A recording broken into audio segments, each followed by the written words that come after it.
अरुणेश पांडे जी। राधा वल्लभ। गुरुदेव भगवान, आपके चरणों में कोटि कोटि प्रणाम। भगवान, मेरा प्रश्न यह है कि ग्रस्त जीवन में यदि शारीरिक अस्वस्थता, धन का अभाव एवं पारिवारिक उलझन तीनों एक साथ हों तो भगवत भजन और भगवत प्राप्ति कैसे संभव है? नाम से। क्या किसी को ऐसा भ्रम है कि धन से भगवत प्राप्ति होती है? क्या किसी को ऐसा भ्रम है कि पदार्थों से भगवत प्राप्ति होती है? भगवत प्राप्ति तो भगवान की चाह करने से होती है, और वो चाह प्रकट होती है नाम जप से। नाम जप के बिना भगवत प्राप्ति की चाह प्रकट नहीं होती। भगवान को कोई भोग चाहिए क्या? आज का सत्संग जो सुना हो तो उसमें था कि भगवान पूर्ण काम है, अचाह हैं, उनको कोई चाह नहीं है। भगवान के भक्त अचाह हो जाते हैं, जाए न चाही कबों कुछ तुम संसाज सने। फिर भगवान में चाह कैसे होती? हम बड़े भाव से, प्यार से भगवान भगवान आप पाओ, तो भाव हमारा भगवान के पास गया और भगवान को भूख लग आई। भगवान को जो भूख लगती है वो काहे कि भाव का भूखा हूं मैं। भगवान कह रहे भाव का भूखा हूं मैं। तो भाव तो बिना पदार्थ के भी हो सकते हैं। भाव में हम कढ़ी, चावल, फुल्का, गुझिया, जलेबी, रसगुल्ला, विविध प्रकार, और भगवान को अर्पित करे, लग गया, उसे मानसिक सेवा कहते हैं। बिना पदार्थ के भगवान का भोग भाव पूर्वक लग सकता है, लेकिन पदार्थ है और भाव नहीं तो भोग नहीं लगेगा। अच्छा, धन से भगवान को कैसे प्राप्त किया जा सकता है? मुझे तो समझ में नहीं आया आज तक, क्योंकि सोने का एक पहाड़ है जिसमें 4 लाख योजन है। एक योजन का मतलब होता है 4 कोस। 4 लाख योजन का पहाड़ है एक सोने का। ऐसे भगवान को 10-20 किलो, 100 किलो, 500 किलो सोना दे दोगे तो भगवान मिल जाएंगे क्या? मेरी तो समझ में नहीं आता। हीरे जवाहरात यहाँ पृथ्वी में निकलते नहीं निकलते? कोयले की खानों में हीरा नहीं निकलते? बहुत सी ऐसी, जैसे पीली मिट्टी, लाल मिट्टी, ऐसे अष्ट धातुएं पृथ्वी में दबी हुई। यार, उनकी माया में इतनी सामग्री है, तो 100-200 किलो चांदी सोना देने से भगवान मिल जाए ऐसा तो नहीं। तो सब ये खरीद लेते, भगवान को नहीं खरीद लेते। भगवान इन्हीं के घर में बैठे रहते, बड़े बड़े लोगों के। गरीबों के आवाज तक कभी मिले तो मुझे लगता है गरीबों में कोई मिले। गरीब का मतलब जो दैन्य हो गया है और भगवान को अपना सर्वस्व मानता है।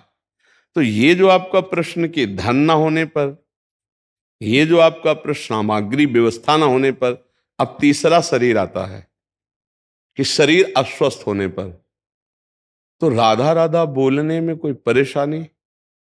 जैसे शरीर अस्वस्थ होता तो दवा तो खाते ही हो। तो जासु नाम भव भेषज हरनि घोर त्रयशूल, जिसका नाम तीनों तापों का, दैहिक, दैविक, भौतिक तापों का नाश करता है, और जो भवरोग की अचूक औषधि है वो है भगवान का नाम। तो हम हरि हरि, राम राम, कृष्ण कृष्ण, राधा राधा रट रहे, और इसी से भगवत प्राप्ति हो जाती है। तो हमें लगता है कि ऐसा भी ना निगेटिव सोचे कि शरीर बीमार हो गया तो भगवत प्राप्ति नहीं होगी। नहीं, जब पुत्र के बहाने नारायण बुला दिया, उसको भगवत प्राप्ति हो गई, तो हम जानबूझकर नारायण नारायण पुकारेंगे नारायण को, तो हमें भगवत प्राप्ति नहीं हो जाएगी? क्यों भाई?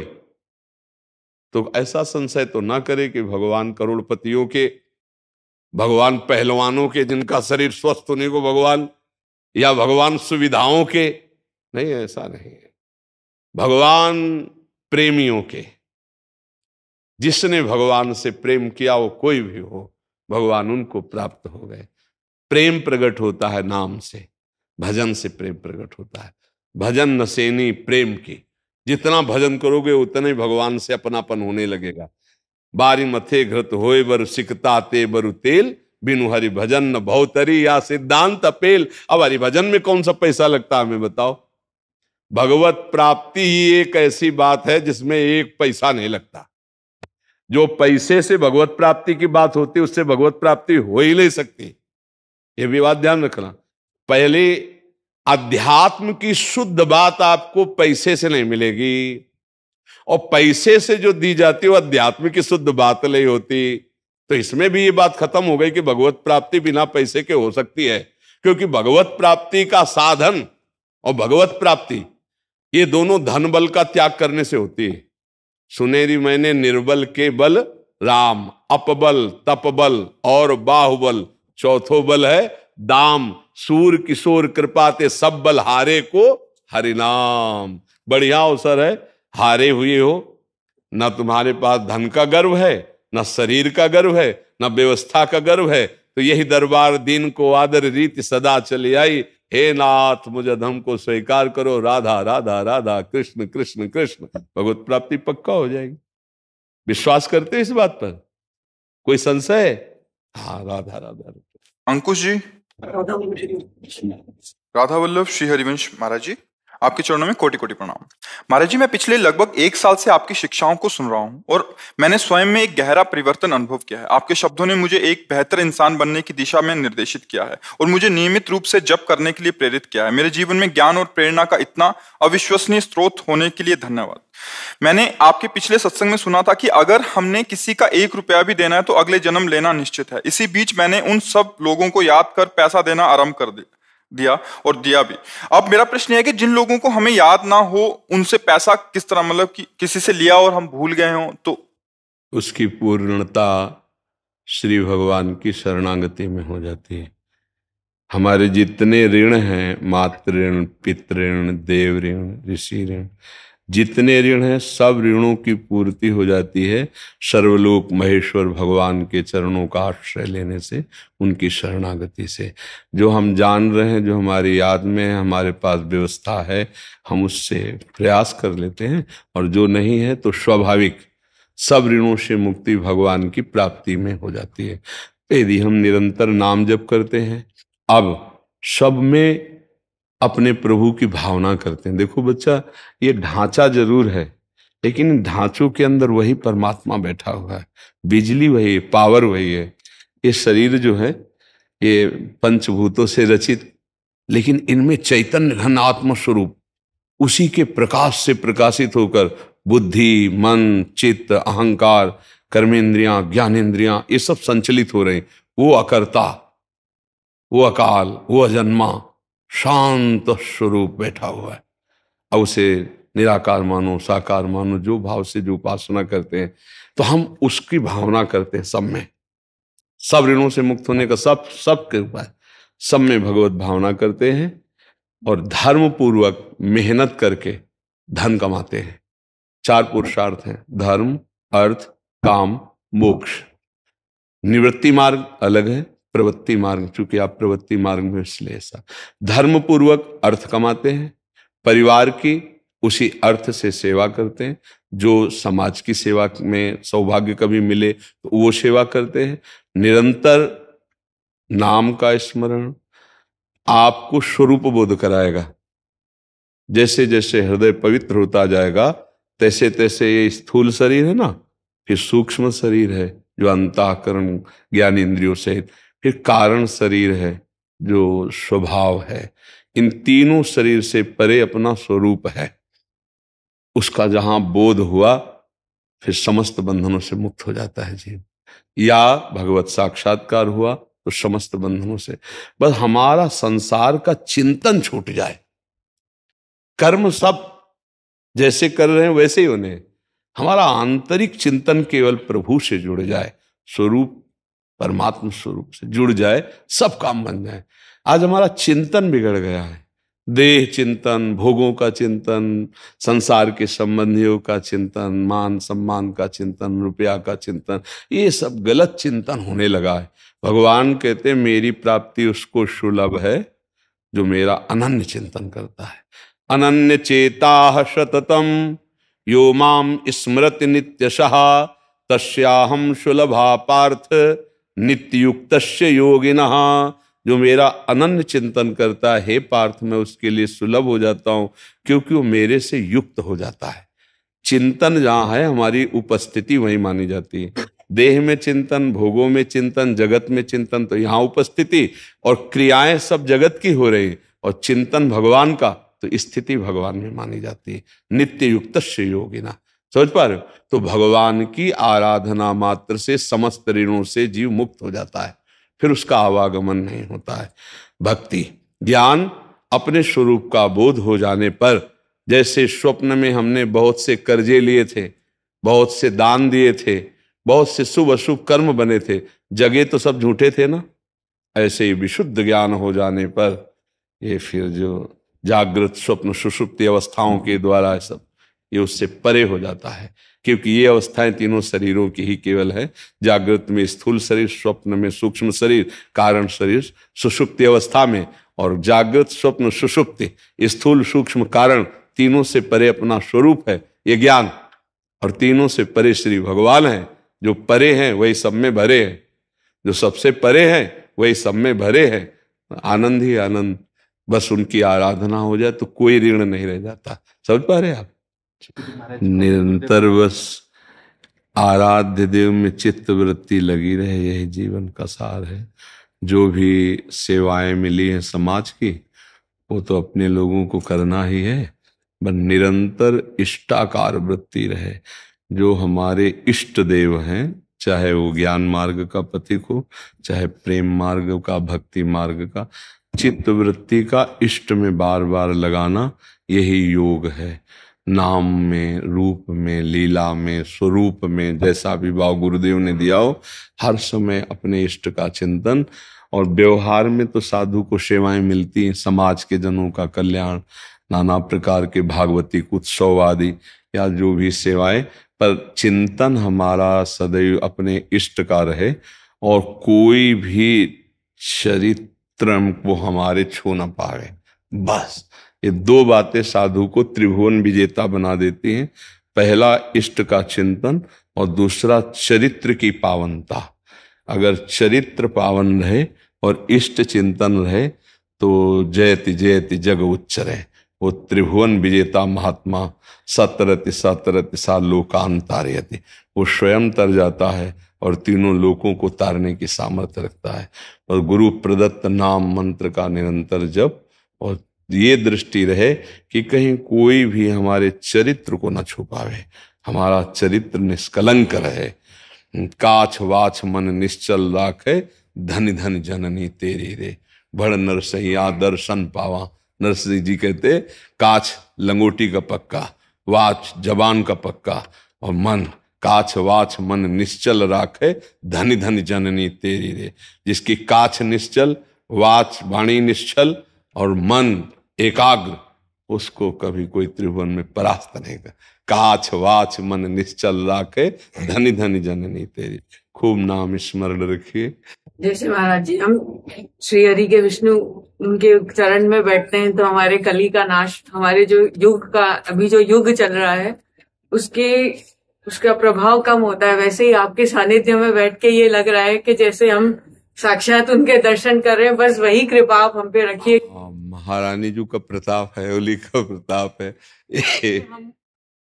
देखो कलयुग का जो प्रताप है, वो प्रभाव जो है वो झूठ पे है, मदिरापान पे है, मांस भक्षण पे है, परिस्त्री व्यभिचार पे है, चोरी पे है। अगर ये लक्षण नहीं है और भगवान नाम जप करता है तो कलयुग का कहीं किंचन मात्र प्रभाव किसी के ऊपर नहीं पड़ने वाला। ये निर्धारित शास्त्रीय मर्यादा है। अगर इनमें से कुछ एक भी रहेगा तो अपनी ऑफिस वो बना लेगा, और वो जहां जाएगा तो अभद्र ही करवाएगा, मंगल ही करवाएगा। सेवक महाराज जी ने कहा है, राधा वल्लभ भजत भज भली भली सब होए, जीते विनायक शुभ अशुभ, विघ्न करे नहीं कोई। विघ्न करे नहीं कोई, डरे कलिकाल कष्ट भय, हरे सकल संताप, हरस हरिनाम जपत जय।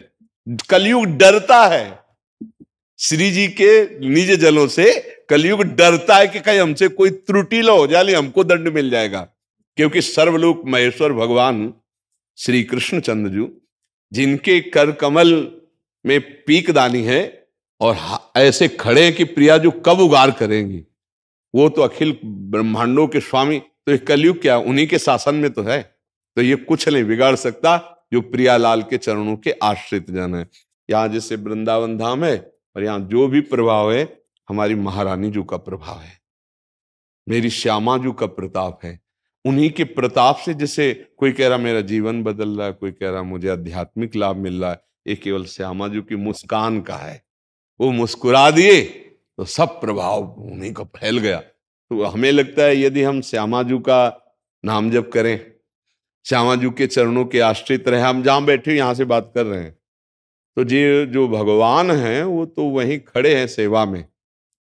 श्यामाजू के चरणन की बलिहारी, जे हैं बसत किशोर लाल के प्राणन मध्य सदारी। लालजू महाराज लाडली जू के चरणों को हृदय संपुट में छुपा के रखते हैं। बिहरत कुसुम पराग लगत तब पीत वसन ले झारत, लुठत मयूर चंद्रिका तिंतर अद्भुत छवि निहारत। ये बिना वृंदावन की बात समझ में नहीं आएगी, वो सबको ये समझ में आता है कि भगवान है नहीं, लेकिन यहां ये समझ में आएगा कि हमारी प्यारी जू का क्या प्रभाव है। प्यारी जू का प्रेम प्रभाव अखिल कोटि ब्रह्मांड को भी दैन्य बना दिया। जो उनका स्वामी, यद्यपि सकल लोक चूड़ामणि दीन अपनपो माने, प्रीति की रीति रंगीलो ही जाले। तो ये श्री जी का प्रताप है। कलयुग कुछ नहीं बिगाड़ सकता है। यदि नाम जब चल रहा है और अच्छे आचरण है तो कुछ नहीं बिगाड़ सकता है। जी महाराज जी, स्वामी जी की एक वाणी है जीवन मुक्ति के रहस्य, उसमें एक महाराज जी दृष्टांत था, वो थोड़ा सा आपसे समझना चाह रहे थे। स्वामी जी कह रहे हैं अपने सत्संग में कि एक बात ऐसी है कि निहाल हो जाए। भगवान ने गीता में परा और अपरा दोनों प्रकृतियों को अपना बताया है। इसमें खास मार्मिक बात है, अहम तक संपूर्ण अपरा प्रकृति भगवान की है, अपनी नहीं। अतः मन बुद्धि अहंकार भी अपने नहीं है, प्रत्युत अपरा प्रकृति होने से भगवान के हैं। मन अपना नहीं हुआ, भगवान का हुआ। तो एक साधक ने प्रश्न किया, मन तो स्वामी जी संसार की तरफ खिंचता है, तब तो मन अपना नहीं है, अब वो कहीं भी जाए हमें क्या मतलब? विधर्मी का छोरा कहीं भी जाए हमें उससे क्या मतलब? हमारा उससे संबंध ही नहीं है, फिर कुछ भी हो। स्वामी जी महाराज जी इस क्या है कि स्वामी जी महाराज बहुत बड़े स्थिति प्रज्ञ महापुरुष हैं। स्वामी श्री राम सुखदास जी महाराज वो स्थित प्रज्ञ महापुरुष है। अब कह रहे मन कहीं भी जाए हमें क्या फर्क पड़ता है, क्योंकि उस स्वरूप से बोल रहे हैं, आप समझना। वो अंतःकरण के देहाभिमान से मुक्त महापुरुष की वाणी है ये। अब जो अंतःकरण का अभिमानी देहाभिमानी जीव है, उसका मन जहां जाता है उसी में तन्मय रहता है। वो मन जिस वस्तु व्यक्ति स्थान में 5 ज्ञान इंद्रियों के द्वारा जाता है, मना खष्टान इंद्रियाणी प्रकृति स्थान कर सती, तो वो उस स्थान के परिणाम का भोक्ता बनता है। जैसे रागात्मक गया अनुकूल तो सुख, द्वेषात्मक गया प्रतिकूल तो दुख। जो मन को सुख दुख भास रहा है वो देहाभिमानी उसे भोग रहा है, इसलिए बेचैन हो जाएगा। मेरा मन क्यों ऐसी जगह जा रहा है? मेरा मन अच्छी जगह जा रहा है, अच्छा कर्म किया तो अभिमान हो जाएगा, बुरी जगह गया तो क्लेश अशांति, थोड़ा पवित्र अंतःकरण का। मन का बंधन और मन का ही मोक्ष है, वो तो मुक्त महापुरुष बोल रहे हैं। इस बात को बहुत बड़ा मर्मज्ञ समझ सकता है, अन्यथा नहीं समझ। कि मन जहां जाए तो जाने दो। ये तो प्राय एकांतिक में हम कहते रहते हैं कि तुम्हारा मन तुमको गलत सलाह दे रहा है, तुम्हें स्वीकृति नहीं करनी, तुम्हें दस्तखत नहीं देना, वो कुछ नहीं बिगाड़ सकता है। पर वो इतना जला जाएगा कि तुम्हारी जो तन्मयता मन में है कि तुम्हें लगेगा कि अब भाई कुछ भी हो, ये जो कह रहा मैं करूंगा नहीं, मैं तो सह नहीं पा रहा, बहुत जलन हो रही, अब बहुत विक्षिप्त हो रहा हूं, जो मन कह रहा वही मुझे करना है। ये प्राय 100 में 99% मन के द्वारा परास्त कर दिए जाते हैं। कोई एक ऐसा होता है जो इस बात को समझ ले कि तू बिगाड़ ले, नहीं करूंगा नहीं करूंगा, अब तू जला। तो यम ही न व्यथ्यंते पुरुषम पुरुषर्षव सम दुखा सुखाधीरम सोमृतत्वाय कल्पते। जो मन के द्वारा की हुई व्यथा से व्यथित नहीं हुए, सुख दुख में समान भाव रखकर सह गए, वो परम पद के अधिकारी बन गए। तो अब ये जो बात है साधारण आदमी में तो नहीं लागू हो सकती। ये बहुत उत्तम साधक पकड़ पाएगा इस बात को कि हमारा मन कोई स्वरूप थोड़ी है।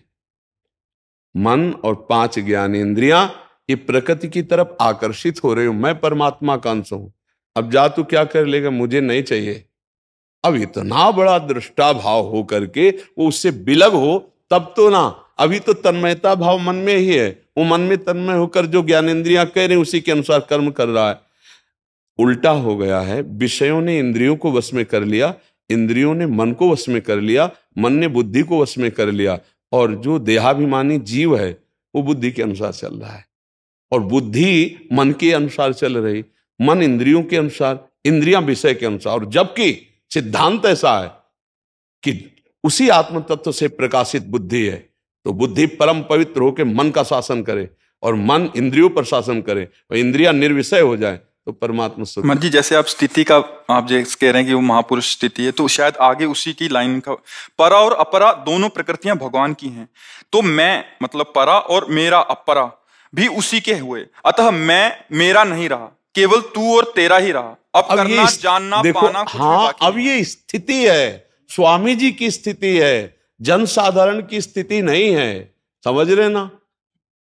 महाराज जी आगे एक साधक पूछ रहा है कि महाराज जी अब इसका अनुभव कैसे हो, जैसे साधक की दृष्टिकोण से महाराज जी हो रहा है, तो कह रहा है अपनी जगह भगवान है, ऐसा करके चुप हो जाओ, अपनापन छोड़ दो, मैं माने परमात्मा अनुभव हो जाएगा, इसमें दृढ़ता से अब देखो, कहने को एक शब्द हो गया कि आप अपनापन छोड़ दो। जी महाराज जी। अब अनंत जन्मों से जीव देहाभिमानी बनकर विचरण कर रहा है इसी देह में, ऐसे कैसे छोटे? जी महाराज जी, उसके लिए साधन, हाँ, इसी के लिए साधन बताया जाता है। गुरु चरणों का आश्रय लो और उनके द्वारा बताए हुए साधन में अपने मन को लगाने की चेष्टा करो, असत मार्ग में जाने वाले मन को रोकने की चेष्टा करो। धीरे धीरे धीरे धीरे जब अंतःकरण निर्मल होगा तो मैं शरीर नहीं हूं, ये स्पष्ट अनुभव हो जाएगा। अब ये कि शरीर का जहां जैसे, तो अगर ना समझ पाया तो दूसरा भाव ले लेगा कि अब जो मन गलत जा रहा तो जाने दो, हमारा क्या, फिर जैसे आचरणों में जा रहा जाने दो, हमारा क्या, फिर वो ठीक नहीं। महापुरुषों के वचनों को समझ पाना ऊंची अंतःकरण की स्थिति में ही समझ पाया जा सकता है, अन्यथा धोखा हो जाएगा। हाँ महाराज जी, इसलिए आपसे कंफर्म कर रहे थे, ये तो एक शब्द में बोल दिया, बट स्थिति तक कैसे पहुंचे? नहीं तो वही स्वामी जी जब साधकों को बताने के बाद फिर एक बार बुलाया प्रातःकालीन वेला में और कहा कि तुम लोग समझ में आ गया कि बिना नाम जप के हमारी बात नहीं समझ पाओगे, इसलिए नाम जप करो। सब लोगों को संख्या बताई, नाम जप करो। नाम जप जितना, पूज्य राधा बाबा, जितना आप सुमिरन करेंगे उतने आपका हृदय पवित्र होगा, और हृदय पवित्र में ही ये बात टिक सकती नहीं, गलत मतलब अर्थ ले लिया जाएगा। हम मन है नहीं, हम शरीर है नहीं, तो तन्मयता तो तुम्हारी शरीर में ही, स्थिति तो तुम्हारी अंतःकरण में, तो दुर्गति कौन भोगेगा? देखो, सैनिक राजा नहीं होते, राजा के सैनिक होते हैं। सैनिकों की हार ही राजा की हार है, और सैनिकों की विजय ही राजा की विजय है, होती है ना। सैनिक अगर अस्त्र रख दिए तो राजा हार गया, बंदी बना दिया गया, और अगर सैनिक विजय प्राप्त करे तो राजा की विजय होती है ना। तो जीव राजा है, उसके सैनिक हैं। अगर ये गंदी जगह फंस गए, हार गए, तो बंधन को कौन प्राप्त होगा? जीव ही तो प्राप्त होगा ना।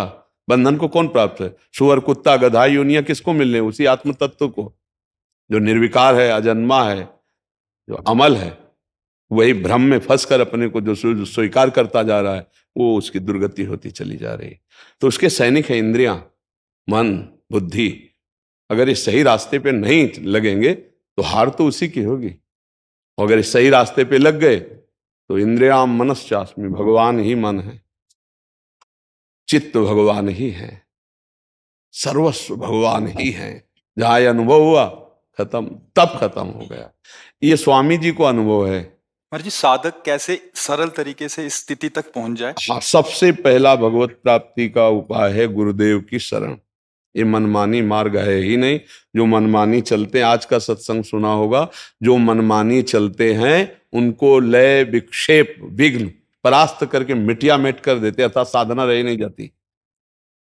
और जो गुरु के आश्रित चलते हैं तो गुरु का एक प्रताप होता है, तो उसे जिते विनायक शुभ अशुभ विघ्न करे नहीं कोई, विघ्न करे नहीं कोई, डरे कलिकाल कष्ट भय, हरे सकल संताप, हरसि हर नाम जपत जय। जो गुरु ने नाम दिया, मानो गुरु ने अपनी जीवनी शक्ति दे दी और उनकी आज्ञा के अंतर्गत है, उनके बताए हुए मार्ग पर चलता है, वही मुक्त हो सकता है। गोस्वामी जी ने कहा, चाहे शिव बिरंच सम होई, गुरु बिनु भवनिधि तरे न कोई। महापुरुषों का आश्रय लेकर उनकी बताई हुई उपासना पद्धति से दीर्घ काल तक, सातु दीर्घ काल निरंतर सत्कार सेवितो दृढ़ भूमि, ये नहीं कि 4 दिन, दीर्घ काल तक निरंतर गुरु आज्ञा में बना रहे, और जो नाम, जो उपासना मिली करे, तो दृढ़ भूमि। महाराज जी, बहुत सारे साधक ऐसे आते हैं जिनको 1 साल हो गया, 2 साल हो गया, उनका प्रश्न ये रहता है कि अभी तक वो अनुभव चाहते।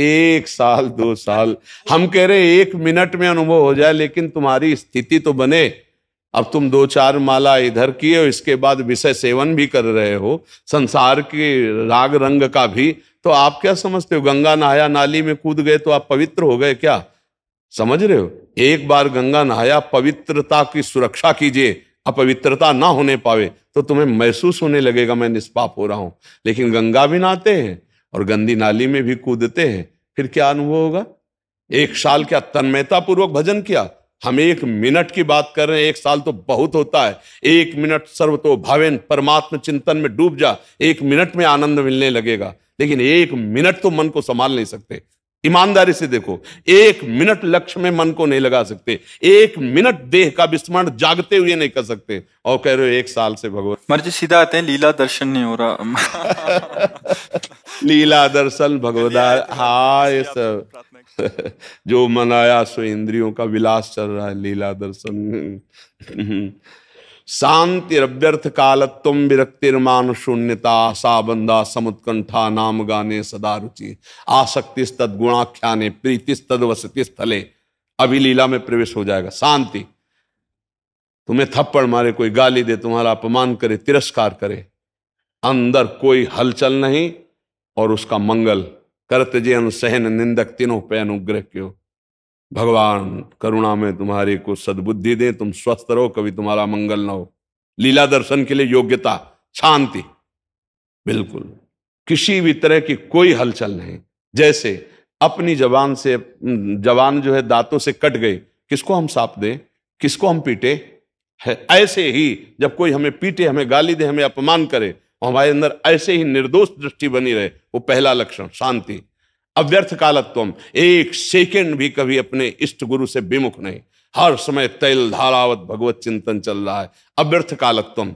विरक्ति, संपूर्ण भोगों से वैराग्य। वैराग्य, भोगों की उपस्थिति में भी भोगों की इच्छा ना होना, उसे वैराग्य कहते हैं। भोगों की इच्छा होना पर भोगों का त्याग करना परमार्थ के लिए, उसे त्याग कहते हैं। भोग ही नहीं है, भगवत स्वरूप है, ये उपरति। भोगों की उपस्थिति में भी भोगने की इच्छा ना होना, उसे वैराग्य कहते हैं। विरक्ति है मान शून्यता, किसी भी तरह के कोई मान सम्मान की गंध भी हृदय में न रह जाए। मान शून्य। आशा बंदा, दृढ़ आशा मुझे भगवान की प्राप्ति होगी। समुत्कंठा नाम गाने सदा रुचि, उत्साह पूर्वक निरंतर नाम गुण कीर्तन लीला गायन लीला चिंतन का अभ्यास किया जा रहा है। समुत्कंठा नाम गाने सदा, आसक्ति तद्गुणाख्याने, अपने आराध्य देव की चर्चा करने में आसक्ति हो, और प्रीति तद्वसति स्थले, जहां हमारे गुरुदेव, जहां हमारे आचार्य, जहां हमारे इष्ट विराजमान है, उनकी जो लीला भूमि, उसमें परम प्रीति हो। अभी ये लक्षण आ जाए, लीला चिंतन में आने लगेंगे। पर अभी एक गाली दे तो बर्दाश्त नहीं होगी, थोड़ा सा भी हानि हो जाए, अनुकूलता को भगवत कृपा मानने वाले, प्रतिकूलता को भगवान के प्रति नास्तिकता का भाव लाने वाले, ये लीला प्रवेश, ये अनुभव ऐसे तो होता तो बड़े बड़े महात्मा जन जो आजीवन भगवत आराधना करते हैं तो साल 6 महीना में सब हो जाता। ऐसा नहीं हो सकता, हम कह रहे 1 मिनट में हो सकता है, पर वो तन्मयता तो आवे। जन्म जन्मांतरों से बिगड़ेल मन जो विषयों में जा रहा है, उसको समेट पाओ, एक जन्म में भगवत प्राप्ति कर लो, बहुत बड़ी बात है। उसको समेट तो लो।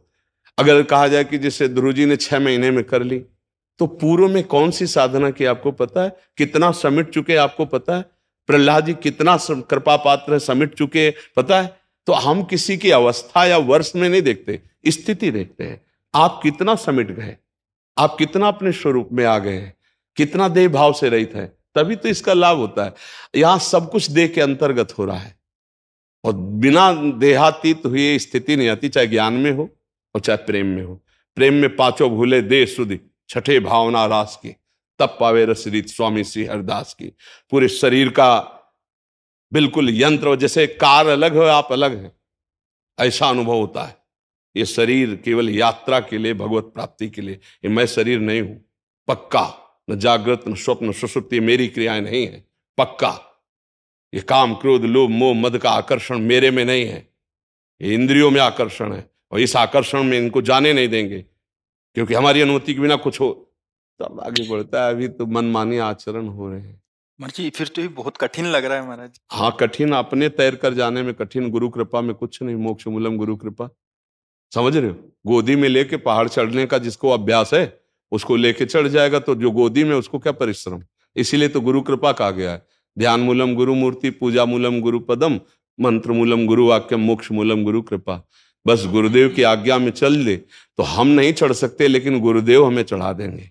इसीलिए तो आए, वो स्वयं भगवान गुरुदेव रूप में आए हैं हमें परम पद प्रदान करने के लिए। वही परम तत्व ही गुरुदेव रूप धारण करके आता है, हमको परम पद प्रदान। सोई जाने जिह देव जनाई, जानत तुम्हें तुम्हें हो जाए। तो अपने लिए तो कठिन है, लेकिन गुरुदेव के लिए कठिन नहीं, वो तो देने ही आए हैं। इसीलिए गुरु परंपरा, आचार्य परंपरा बनी, उनकी शरणागत होकर सच्ची कहते, जो बड़ी बड़ी साधनाओं से निर्विकारता का अनुभव नहीं होता, वो गुरु कृपा से सहज में हो जाता है। गुरु कृपा ही केवलम, उनकी कृपा कटाक्ष से निर्विकार स्थिति आने लगती है। गुरु साक्षात पर ब्रह्म, पर ऐसा भाव बिरले की होता। गुरु तो लाखों बनाए, लेकिन गुरु की मानने वाले कोई बिरले होंगे। गुरु को मानने वाले लाखों मिलेंगे, लेकिन गुरु की मानने वाले, गुरु के वचन मानने वाले तो कोई बिरले होंगे। समझ पाए? तो गुरु के अंग संग रहने से ही कृपा अनुभव आती है, जैसे कोई नहीं, गुरु के वचन का पालन करने से। अंग संग सेवी होने पर भी अगर आज्ञा का पालन नहीं करता तो बिल्कुल वो, उसको ना ब्रह्म बोध होगा ना भगवत प्रेम होगा। और गुरु की आज्ञा है कि लाखों कोस दूर रहो और हमारी आज्ञा पे चलो, वो वही हो जाएगा। अगर अंग सेवी है और आज्ञा का पालन करता है तो क्या कहना है। वो अंग सेवी है और आज्ञा का पालन नहीं करता है तो निश्चित समझो वो प्रॉपर्टी का अधिकारी बन सकता है, लेकिन अंदर की गुरु की संपत्ति का नहीं। वो तभी अधिकारी होगा जब गुरु के वचनों के अनुसार चलेगा। लेकिन गुरु की आंतरिक संपत्ति का अधिकारी लूट ले जाएगा दूसरा, जो उनकी आज्ञा पे चल रहा है, उनको अपना परब्रह्म मानता है। वो कहीं भी हो, गृहस्थ हो, विरक्त हो, कहीं भी हो, वो बाजी मार देगा। वो नजदीक लेते रहते हुए भी नहीं ले पाएगा और दूर रहते हुए ले जाएगा, क्योंकि गुरु के वचनों का पालन करना ही सबसे बड़ी सेवा है। आज्ञा सम न सुसाहिब सेवा। जो गुरु की आज्ञा का पालन करता है वही सेवक है। जो गुरु के शरीर की सेवा करता है, आज्ञा का उल्लंघन करता है, वो अनाधिकारी है, वो गुरु की वस्तु को प्राप्त नहीं कर सकता। गुरु की अंग सेवा उनकी इच्छा के अनुसार हो रही, उनकी आज्ञा का पालन हो रहा है, तो सजयति सजयति, वो संपूर्ण त्रिभुवन पर विजय प्राप्त कर लेगा। तो गुरु की अंग सेवा नहीं है, लाखों शिष्य होते हैं तो नहीं है, लेकिन उनकी आज्ञा का पालन है, तो वही वस्तु उसको प्राप्त हो जाएगी। अच्छा, अपने सारे दैनिक कार्यों को करते हुए, गृहस्थी के सारे कार्य करते हुए गुरु आज्ञा में चल रहा है, तो गुरु कृपा पात्र को बोध हो जाएगा।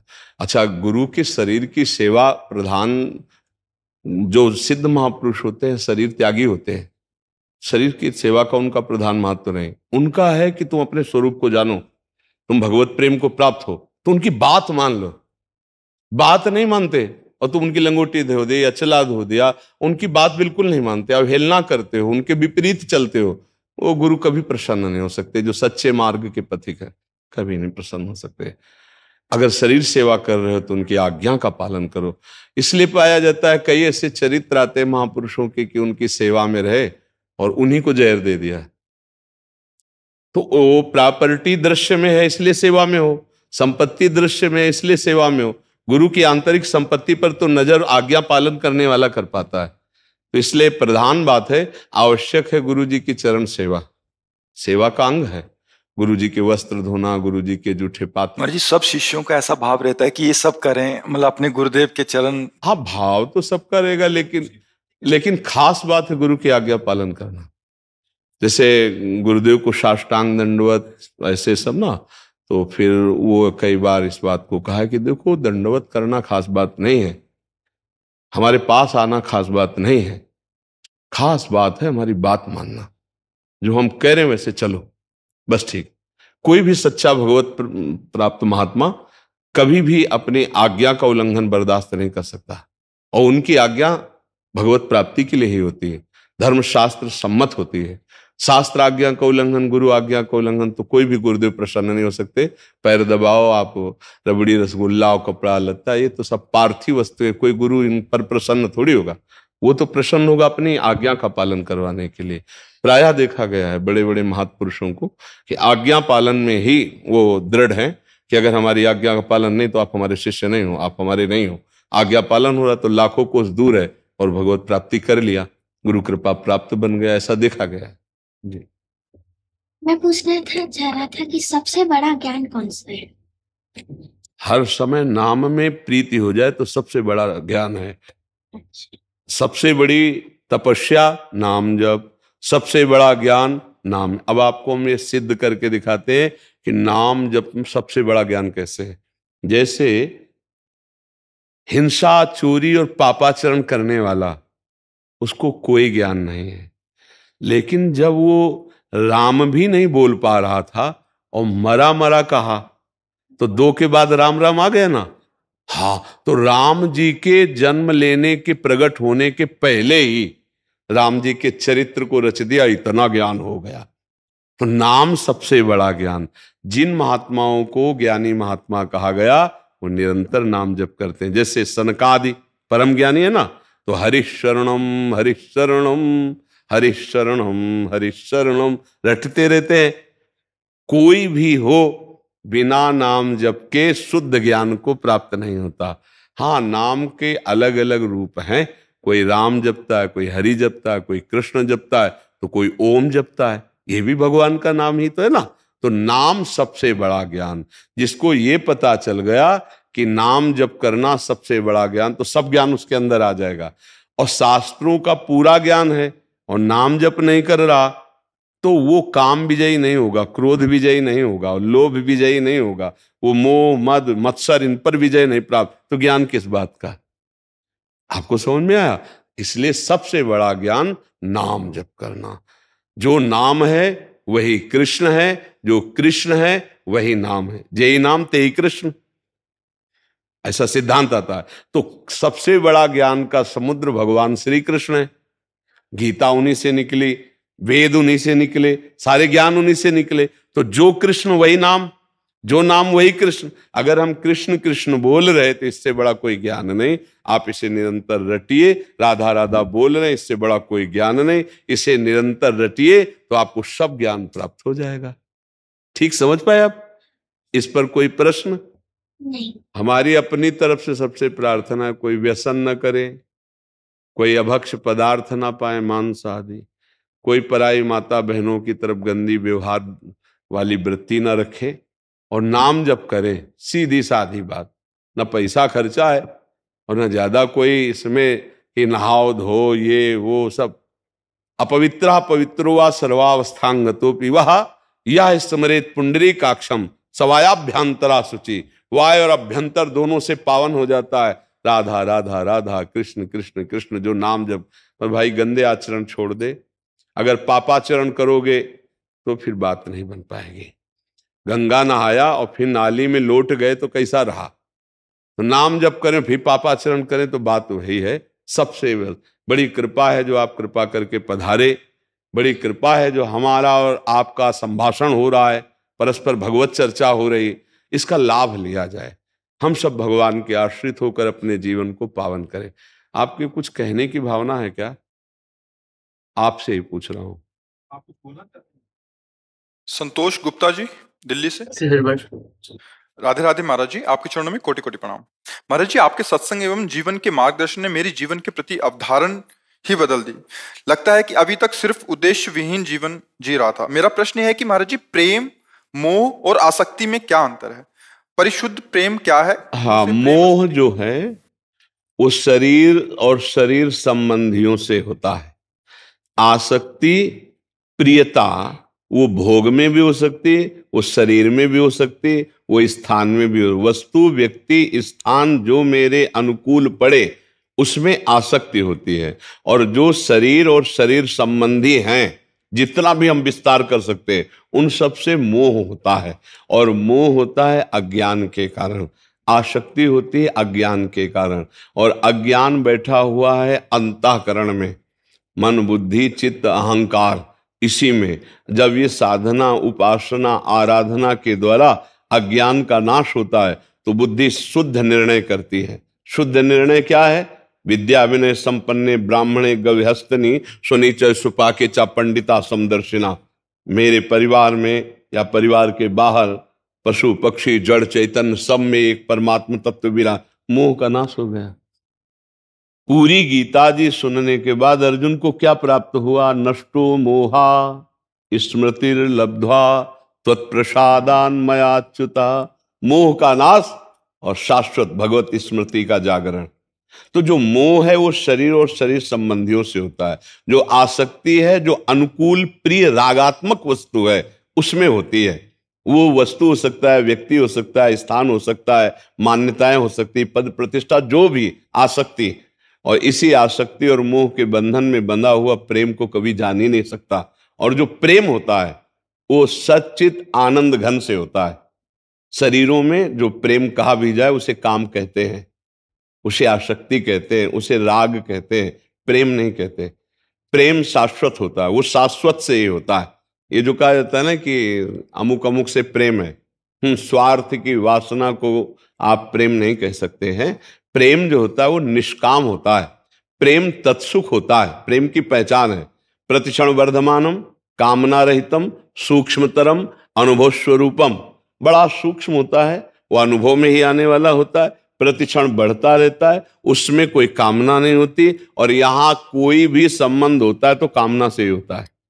सामने वाले के गुण, सामने वाले का धन, सामने वाले का रूप, सामने वाले के प्रति सुख भोगने की भावना, इसी से संबंध होता है। आप देख लीजिए। और जहां ये संबंध होता है उसे काम कहते हैं, उसे राग कहते हैं, उसे आसक्ति कहते हैं, ना कि उसे प्रेम कहते हैं। आज जो संसार में प्रेम कहा जाता है वो शुद्ध काम है, शुद्ध कामना से ही संबंध हो रहा है। और विशुद्ध प्रेम जहां काम का किंचन मात्र भी प्रवेश नहीं, वहां से प्रेम प्रारंभ होता है। समझ रहे? भगवान की लीलाओं में जहां काम शब्द का भी प्रयोग किया गया वो महाप्रेम है, और लोक शब्द में जहां प्रेम का प्रयोग किया गया वो काम ही है। तो प्रेम और काम में बड़ा अंतर है। जैसे सूर्य और अंधकार, प्रेम भास्कर है और काम घोर अज्ञान अंधकार है। तो अज्ञान अंधकार से युक्त जन प्रेम को तो जान ही नहीं सकते। हाँ, परस्पर स्वार्थ पूर्ति को प्रेम कहते कि हम तुमसे प्यार करते हैं। जहां गुण देख के, रूप देख के, कुछ स्वार्थ देख करके जहां हाथ बढ़ाया जाता है उसे काम कहते हैं। और जहां कोई कामना नहीं होती वहां प्रेम का प्रादुर्भाव होता है। वो होता है श्री भगवान से, दूसरी जगह नहीं होता है।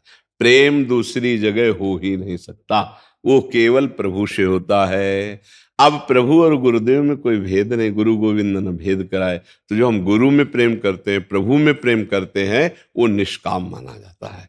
पर गुरुदेव में प्रेम होना लाखों में किसी एक के अंदर होगा।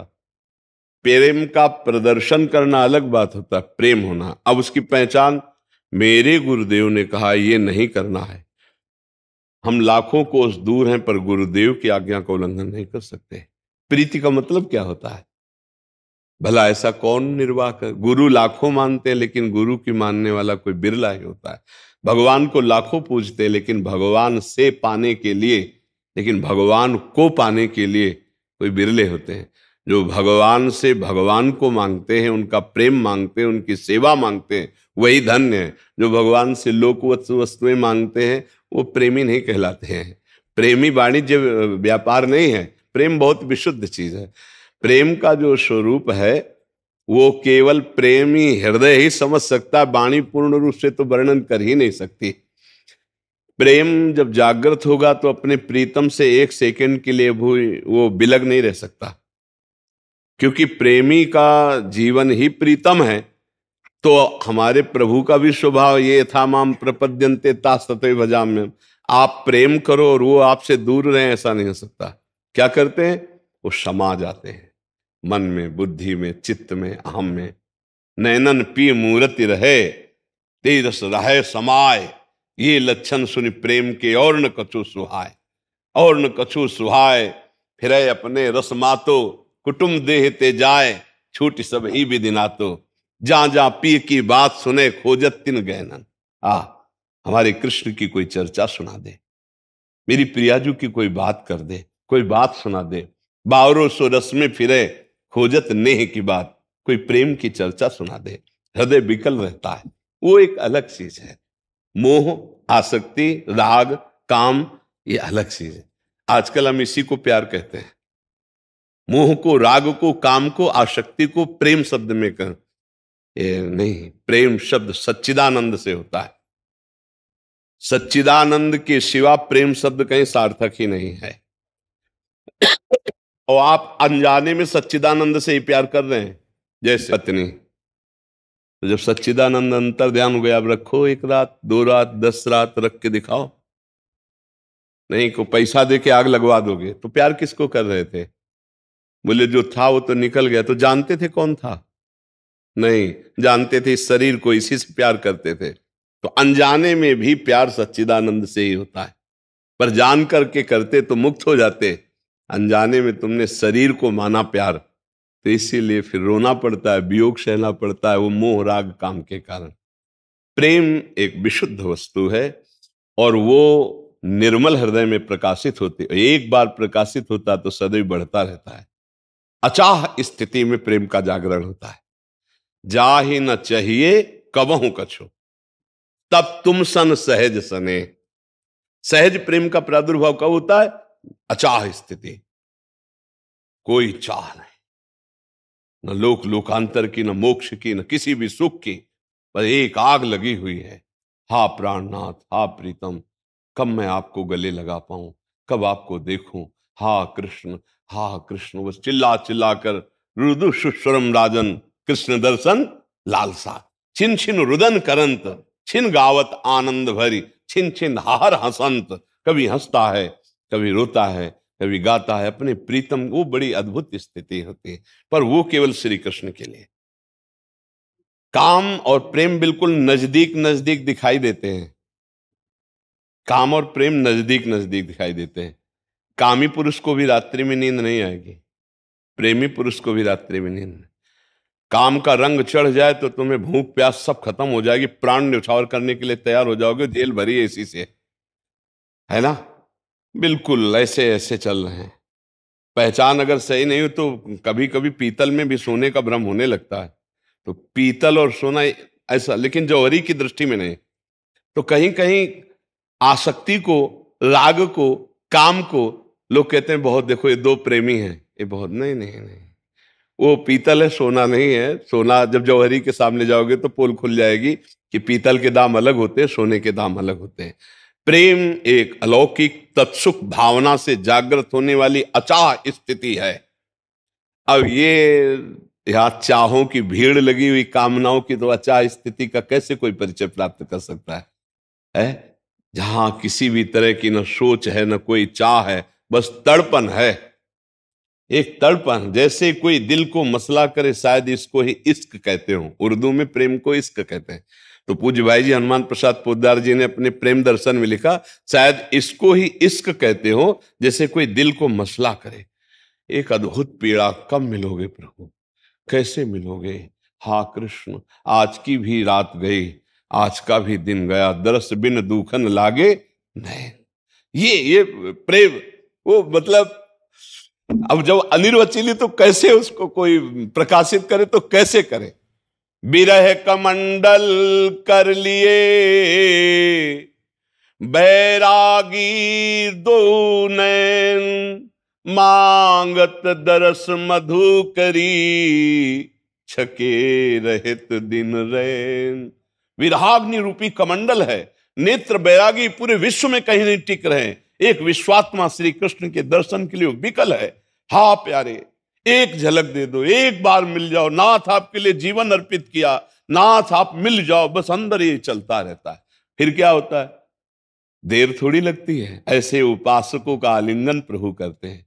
फिर जो रूप देखा, तो रूप छके घूमत रहे, तन को तनिक न भान, नारायण दृग जल बहे, यह प्रेम पहचान। सुने न काहू की कही, कहे न अपनी बात, नारायण वारूप में मगन रहे दिन रात। ना काहू सो बोलिबो, ना कोई व्यवहार, अपनी कुंवरी किशोरी को जियत निहारी निहारी। अद्भुत स्थिति। अब चूंकि प्रेम शब्द से छेड़ा इसलिए से अद्भुत, वो किसी गुरु कृपा पात्र महान सुकृतशाली के हृदय में प्रेम का जागरण होता है।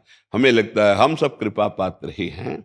अगर न होते तो धाम ना आते, सत्संग न मिलता। हम नाम जप करें और प्रभु से याचना करें। देखो एक बात हमारी गांठ बांध लेना, जाना है। इतनी प्रार्थना, ये थोड़ा कड़वी दवा है, ए जाना है। दूसरी बात, कुछ नहीं साथ में जाला है, शरीर भी नहीं। तो राधा राधा राधा राधा, जो कर रहे हो आराम से करो गृहस्थी के कार्य, लेकिन राधा राधा बोलने में क्या जाता है। पाप कर्म मत करो, ऐसी पोटरी मत बांधो जो तुम्हें डुबो दे। नहीं, अच्छा कमाओ, अच्छी फसल लगाओ। काहे को बम्बुल की लगा रहे हो, चाहे जितना संभाल के चलोगे कांटा लग जाएंगे। दाक्षोहारा, आम, इतने इतने सुंदर फसलें क्यों ना बो। तो राधा राधा राधा, दूसरों को सुख पहुंचाओ, अच्छे आचरण करो। भगवान को प्रसन्न करने वाले परहित सरिस धर्म नहीं भाई, दूसरों को सुख पहुंचाने वाले आचरण, जीवन मंगलमय हो जाएगा। प्रेम तो भगवान की कृपा से प्राप्त होता है। प्रेम मिलना और भगवान मिलना दो बात नहीं है। प्रेम ही भगवान है, भगवान ही प्रेम है। प्रेम और भगवान में भेद नहीं, समझ रहे। अभेद, प्रेम तत्व अभेद तत्व है। भगवान ही प्रेम है, प्रेम ही भगवान है। प्रेम आया मतलब भगवान प्रकाशित हो गए। जी।